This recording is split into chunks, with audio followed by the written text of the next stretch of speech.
L'ouverture et le multilatéralisme sont essentiels pour promouvoir un développement partagé et équitable à l'échelle mondiale. Dans un monde de plus en plus interconnecté, il est crucial de favoriser la coopération entre les nations et de reconnaître la voix de chaque pays, en particulier ceux qui sont souvent sous-représentés dans les sphères internationales. L'Afrique, en tant que continent dynamique et diversifié, joue un rôle fondamental dans l'économie mondiale et les enjeux politiques internationaux. Pourtant, sa représentation au sein des institutions internationales reste limitée.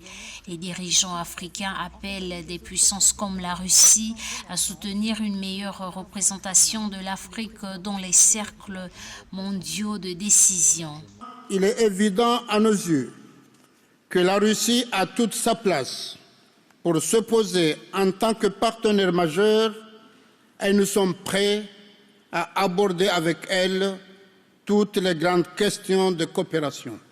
Notre action a toujours été d'aller dans le sens du renforcement de ce partenariat pour que tous les pays africains, si la crise persiste.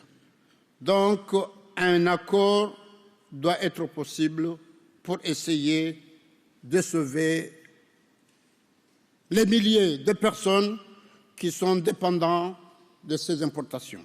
Il est essentiel de remédier à cette situation en garantissant une représentation adéquate de l'Afrique dans les forums mondiaux tels que le G20 et le Conseil de sécurité de l'ONU, institutions composées de 15 membres, dont seulement 5 permanents, Chine, États-Unis, Russie, France et Royaume-Uni.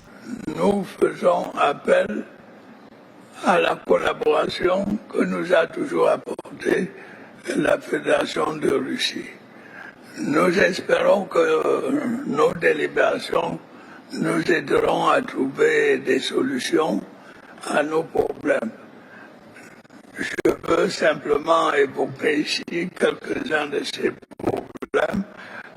L'Afrique, qui compte plus d'1 milliard d'habitants, est sous-représentée dans des organisations internationales.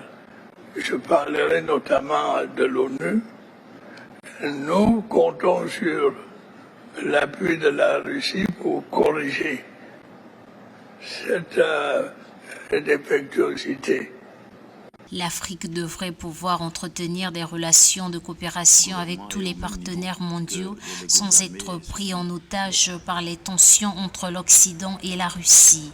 L'Afrique a besoin d'un espace de libre coopération pour promouvoir son développement et tirer parti des opportunités offertes par différents partenaires économiques et politiques. En matière d'intégration, nous sommes en train de travailler avec les communautés économiques régionales parce que nous sommes convaincus que, agissant de manière individuelle, les États africains ne peuvent pas se développer. Donc nous avons des acquis importants sur lesquels on peut bâtir un partenariat moderne.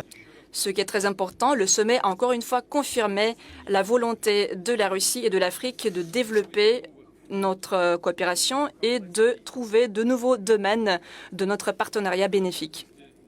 Dans un monde dominé par la politique du partenariat et des crises complexes, les leaders africains jugent essentiel de garantir une voix africaine forte dans les centres de décision mondiaux, une nécessité pour garantir une représentation plus équilibrée et une prise en compte adéquate des défis spécifiques auxquels l'Afrique est confrontée. Le continent abrite 55 pays, suivant l'Union africaine, une population de plus de 1,4 milliard d'habitants, soit 18% de la population mondiale.